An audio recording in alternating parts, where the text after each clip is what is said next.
नजारा, बड़ी सुंदर सुंदर रोड्स, मॉल्स, लाइट। पत्नी ने कहा अपने हस्बैंड को कि थोड़ा मुझे नीचे घुमा के ले आओगे।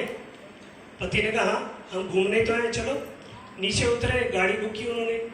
गाड़ी बुक की तो वहाँ गए, वो होटल्स के में गए, मॉल्स में गए, खूब शॉपिंग की, खूब खाया पिया, घूमते फिरते फिरते और रात के 12 बज गए। जब वापस आए तो उन्होंने देखा कि लिफ्ट में लिखा है lift out of order, lift खराब। अब क्या करें, कौन सा मंजिल पे जाना है? 75 फ्लोर। पत्नी ने बोला पति को, भैया अब कैसे जाएंगे इतनी ऊंची मंजिल में, है? तो पति ने कहा अरे कोई बात नहीं, हमारा नया नया विवाह हुआ है, बहुत बातें करते करते 75 मंजिल का जीवन कट जाएगा, तो ये तो 75 मंजिल है। पत्नी ने कहा चलो कोई बात नहीं। दोनों ने चलना प्रारंभ किया। जब वो 1 से 25 सीढ़ियां चढ़ने लगे तो क्या बातें कर रहे हैं? मीठी मीठी बातें कर रहे हैं, हंसते खेलते करते नॉर्मल अपनी इधर उधर की बातें करते और करते करते 25 मंजिल तक पहुंच गए। कितनी मंजिल बची? 50। जोर से बोलो। 50 मंजिल बच गई। अब 25 से 50 मंजिल जब वो चढ़ रहे थे ना, तब क्या बातें कर रहे हैं कि जब हमारी संतानें होंगी उनको अच्छे स्कूल में पढ़ाएंगे, अच्छे कॉलेज में पढ़ाएंगे, उनका अच्छा एडमिशन करेंगे, अच्छा घर बनाएंगे, ऐसी गाड़ी लेंगे, वहां घर बनाएंगे। ये ऐसी सी बातें करते करते 50 मंजिल पे पहुंच गए। अब कितनी मंजिल रह गई? 25। अब दोनों की हालत खराब, दोनों का प्यार जो था सारा खत्म।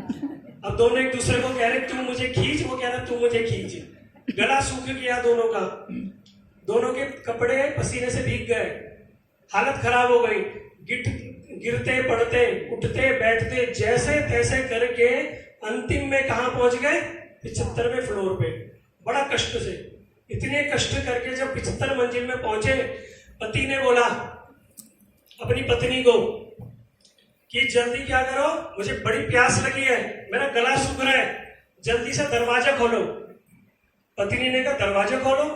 अरे चाबी तो मैंने तुम्हें दी थी, चाबी तो मैंने तुम्हें दी थी। पति कहता है अच्छा भूल गई, नीचे जब हम होटल में खाना खाने गए थे वहां मैंने चाबी तुझे दे दी थी।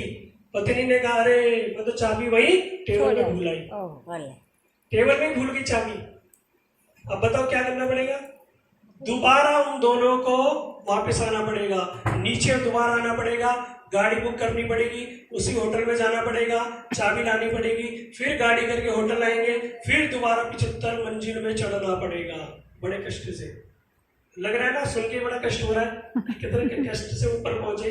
तो बताया गया ये हम लोगों की स्थिति है, हम लोगों की स्थिति है। कैसे? जब वो 1 से 25 मंजिल जब चढ़े तो क्या बातें कर रहे थे? हंसते खेलते खेलते पहुंच गए, ज्यादा समय नहीं लगा। तो हमारी भी आयु क्या है बताया? कलयुग में जीवों की आयु बताई 100 वर्ष, 100 वर्ष। लेकिन अभी बताया कलयुग के प्रभाव से कोई 75 भी ढंग से जीने तो बहुत बड़ी बात है। तो 1 से 25 आयु हमारी कैसे निकल जाती है? ऐसे ही हंसते खेलते हुए स्कूल कॉलेज में घूमते फिरते फिरते 1 से 25 आयु निकल गई। अभी 25 से 50 आयु हमारी कैसे निकलती है? जैसे उनकी निकली। कैसे? घर गृहस्थी की बातें करते हुए, बच्चों को पढ़ाना है, लिखाना है, उनका एडमिशन कराना है, उनको ये करना है, कुछ कोर्स कराना है, घर बनाना है, गाड़ी लेनी है, करते करते करते 50 साल की आयु ऐसे ही घर गृहस्थी में निकल जाती है। और बताया गया 50 से 75 साल की आयु कैसे निकलती है? कैसे निकलती है? जैसे उनकी निकली, गिरते पड़ते।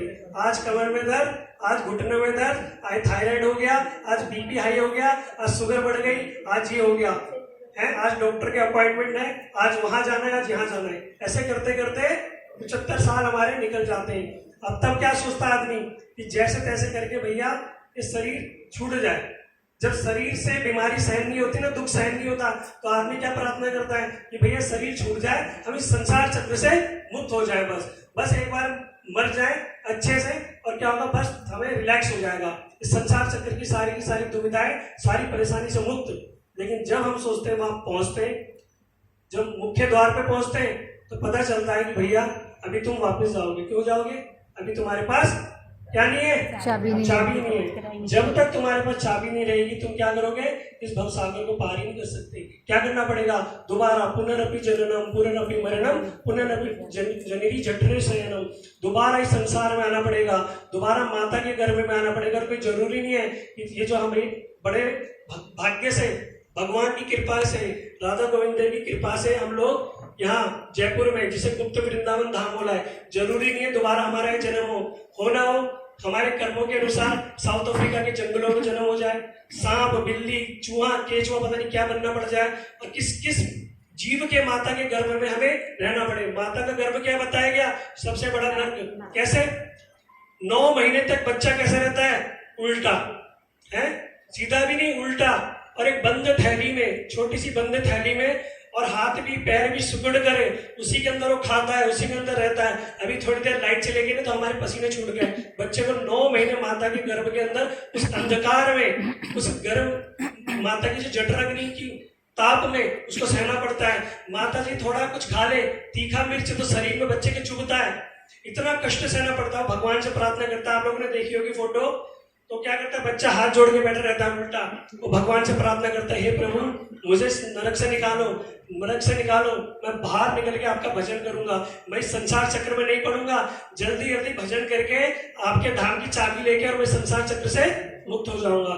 लेकिन जैसे ही बाहर आते, मेरा बेटा, मेरा सोना, मेरा गुड्डू, मेरा लाल, बस सारी माया हमें घेर लेती है। फिर क्या, कौन भजन, किसका भजन?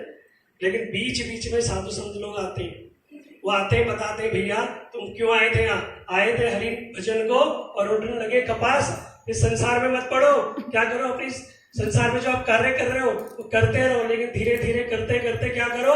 भगवान का भजन करो। ये भगवान नाम रूपी चाबी आप लोगों को क्या करेगी? इस भवसागर से पार ले जाएगी। ठीक है, तो आप बहुत सारे भक्तों को यहाँ देख रहे हैं, कुछ आपके अड़ोसी पड़ोसी हैं,